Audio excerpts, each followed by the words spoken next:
Naniniwala ba kayo na dapat yung guy yung mag-pay ng bill on the first date? Yung guy mag-take, I feel like mas comfortable ko ako kung is-split up nila yung bill.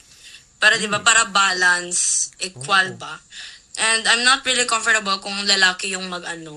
Kasi, like, for example, di ba, nag-date kayo ng GF mo. Tapos, di ba, mahihiya ka rin kung, siya yung manglibre sa'yo. I have that in pero I'm not comfortable with the guy paying our bill. Gusto ko split lang. Oh, I see. Well, sa Yes. akin namang part is, I know to myself na I am very a high maintenance girly and I deserve someone who can afford me for me.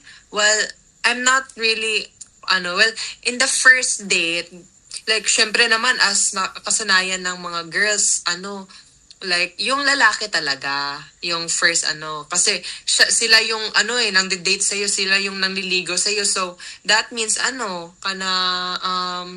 sila dapat yung mag-provide at first. Pero, when second date naman, well, I can, naman, na mag-split na, doon na like, parang balance lang, ganun.